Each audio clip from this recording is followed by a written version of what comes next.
کہ اڈیالہ جیل میں ایک صحافی اور عمران خان صاحب کی ہوئی ہے پراپر لڑائی، تو کہتے ہیں نا پھڈا ہوا ہے پھڈا۔ اس صحافی نے جو کہ ایک بہت ہی شاندار انسان ہے اعجاز صاحب، ان کی اور خان صاحب کی ہوئی ہے لڑائی، صرف اس وجہ سے جو اعجاز صاحب ہیں، ہمارے اعجاز صاحب ہیں، انہوں نے عمران خان کو جب آئینہ دکھایا تو وہ عمران خان صاحب برا مان گئے اور پھر ان کو برا بھلا کہنے لگے۔ خان صاحب نے کہا، تو میں اب آپ کو بیان کرتا ہوں کہ وہ وہاں پہ گفتگو کیا ہوئی۔ 4-5 صحافی تھے، کل کی بات ہے یہ، اس میں اعجاز صاحب بھی موجود تھے۔ تو عمران خان صاحب نے کہا کہ دیکھو یہ لوگوں نے میری بیوی کو بھی رکھا ہوا ہے، میں اس طرح کبھی ہوا ہے کہ کسی کے ساتھ اس طرح کا سلوک کیا ہو، یہ والا معاملہ ہوا ہو؟ تو اعجاز صاحب نے کہا کہ وہ پیپلز پارٹی والے کہتے ہیں کہ آپ نے فریال تالپور کو ہاسپٹل سے نکال کر رات کے اندھیرے میں اور جیل میں بھیجا تھا، تو ان کا تو یہ پوائنٹ آف ویو ہے۔ خان صاحب اس بات پہ تپ گئے، انہوں نے کہا کہ تم بکواس بند کرو، تم گھٹیا آدمی ہو، تم یہ ہو، تم وہ یہ شروع ہو گئے۔ تو جب یہ ان کی گفتگو ہو گئی اور خان صاحب اٹھ کے جانے لگے، کیونکہ خان صاحب نے وہ سارا اپنا نیریٹو دینا ہوتا ہے نا ان صحافیوں کو،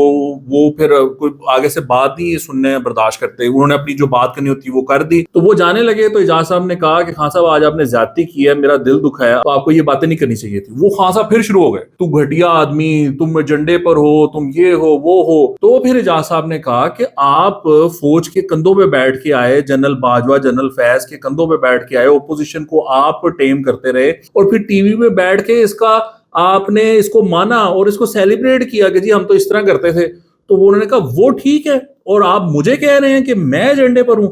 تو عمران خان صاحب نے کہا بکواس بند کرو، سیکیورٹی اس کو دھکے مار کے باہر نکال دو۔ تو اعجاز صاحب نے کہا پاکستان میں کوئی ایسا بندہ نہیں پیدا ہوا جو دھکے مار سکے۔ تو انہوں نے کہا اگر تم نے شوق پورا کرنا ہے تو تم آ جاؤ۔ تو خان صاحب نے ان کو کہا چلو ہے، اعجاز صاحب نے پھر آگے سے کہا تو چلو ہے۔ تو وہ اس طرح کر کے ان کی یہ والی گفتگو ہوئی ہے جس میں کہ یہ مطلب پراپر پھڈا ہوا ہے۔